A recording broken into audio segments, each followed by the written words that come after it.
कोकणातील प्रत्येक अपडेट जाणून घेण्यासाठी आजच माझे कोकणच्या सोशल मीडिया प्लॅटफॉर्मला लाईक, फॉलो आणि सबस्क्राईब करा।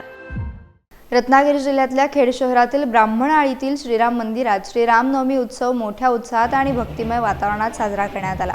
यावेळी दुपारी 12 वाजता श्रीराम जन्मोत्सव आणि रात्री रामाची सवाद्य मिरवणूक काढण्यात आली। यावेळी अनेक भाविक भक्त मोठ्या उत्साहाने सहभागी झाले होते। ब्राह्मणआळीतील हा रामनवमी उत्सव गुढीपाडव्यापासून सलग 10 दिवस मोठ्या उत्साहात साजरा केला जातो। या कालावधीत दररोज विविध धार्मिक सांस्कृतिक कार्यक्रमांचे आयोजन केले जाते। तसेच महाप्रसाद आणि आज रात्री नाट्यप्रयोग संपन्न होणार असून सर्व भाविक भक्तांनी या उत्सवात सहभागी होण्याचे आवाहन करण्यात आले आहे। हा रामनवमीचा उत्सव गेली 125 वर्ष चालू आहे। हा रामजन्माचा उत्सव हे जरी राम मंदिर गाठलं तरी ह्याच रामाचा उत्सव आणि खाली आपला ब्राह्मण समाजाचं लक्ष्मीनारायण देवस्थान आहे, तिथे आम्ही आनंदात सगळं पार पडतो। हा उत्सव गेली 125 वर्ष ते आजपर्यंत आज तागायत चालू आहे।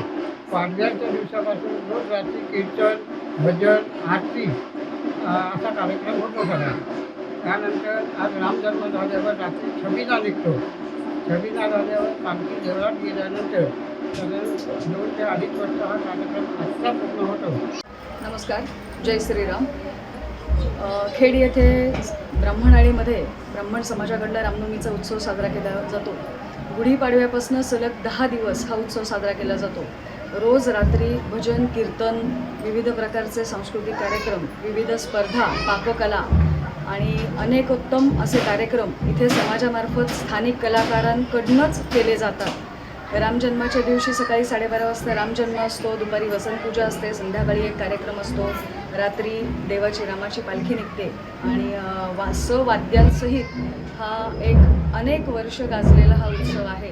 आणि इथला जन्म, इथला छबिना आणि इथले सगळेच कार्यक्रम हे ब्राह्मण समाज अतिशय उत्साहामध्ये साजरा करतात।